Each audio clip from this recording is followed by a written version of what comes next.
এখন কিছু আমজনতার কথা শুনবো, দেখি সবাই কি বলে, আসলে তারা কিভাবে বিষয়টা চায়। চলুন তাহলে। ছোট বোন স্কুলে গেছে, স্কুলে কেউ ছিল না, ও তাড়াতাড়ি সবার আগে গেছে। তো এই জন্য ও মানে দারোয়ানটাই মানে নিচে টাইম না দোতলায় নিয়ে ওর বড় গায়ে হাত দিচ্ছে। ঘটনাটা হচ্ছে যে আমরা আমাদের কর্মস্থলে যাচ্ছিলাম, তখনই আমরা প্রতিমধ্যে শুনতে পাই যে এখানে একজন আমাদের নাবালিকা শিশু, সে সম্ভবত 3য় শ্রেণীতে পড়ে, তাকে রেপ করা হয়েছে। এই জন্য আমরা আমাদের স্কুলে জমায়েত করি এবং আমরা বিষয়টা জানতে চাই। তখন আমরা বুঝতে পারি যে আমাদের যে ধর্ষকটা তিনি হচ্ছে আমাদের স্কুলের পিয়ন, এবং তাকে আমরা অনেক আগে থেকে চিনি। যে এই ধরনের কর্মকাণ্ড ঘটাবে আমরা তখন কখনো আশা করিনি। তাকে আমরা দাদা বলে সম্বোধন করতাম। সে আমাদের এই শিশুটাকে ধর্ষণ করে। তারপর আমরা স্কুলের মধ্যে যাই, স্কুলের মধ্যে গিয়ে আমরা বিষয়টা বোঝার চেষ্টা করি। এর মধ্যে পুলিশ এসে আমাদের হাত থেকে ধর্ষককে নিজেদের আওতায় করে তারপর হসপিটাল নিয়ে এসে আমরা এখানে জমায়েত হচ্ছি। আমরা জাস্ট এতটুকু বিচার চাই যে আমাদের বোনের যে আমাদের অবস্থা হয়েছে, আমরা সুষ্ঠু বিচার চাই।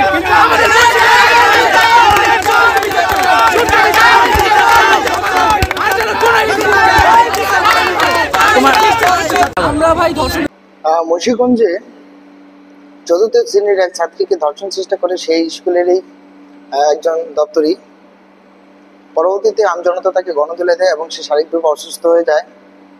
সেনাবাহিনী এবং পুলিশ এসে পরবর্তীতে সেই খারাপ অবস্থার কন্ট্রোলে নিয়ে আসে এবং সেই ধর্ষণকারীকে হাসপাতালে নেওয়া হয়।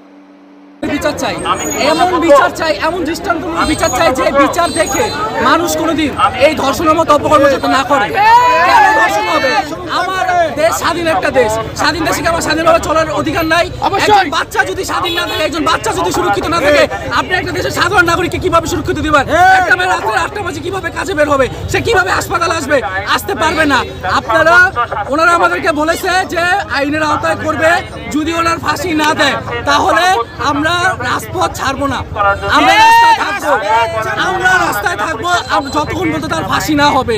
ধর্ষকের এমন বিচার করতে হবে যে বিচারের কারণে যাতে প্রত্যেকটা মানুষের মস্তিষ্কটা গেঁথে যায় যে ধর্ষণের একটাই শাস্তি, সেটা হচ্ছে মৃত্যুদণ্ড। আমরা ধর্ষকের মৃত্যুদণ্ড চাই। আমরা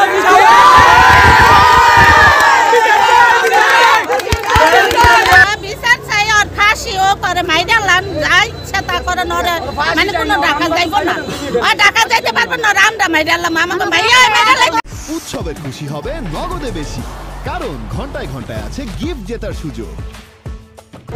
শিশু যে বাচ্চাটা সে সকালে স্কুলে গেছে, স্কুলে যাওয়ার পর তাকে যেমন সে একলা ছিল, স্কুলে আর কেউ ছিল না, তাকে নিয়ে দোতলা নিয়ে গেছে। দোতলা নিয়ে গিয়ে তাকে উল্টাপাল্টা আর কি যা বললো করছে। পরে আর কি সকালবেলা নিয়ে সবাই রাত্রেবেলা জানতে পারছে শিশু কান্নাকাটি পছন্দ, শিশুর অবস্থা খারাপ।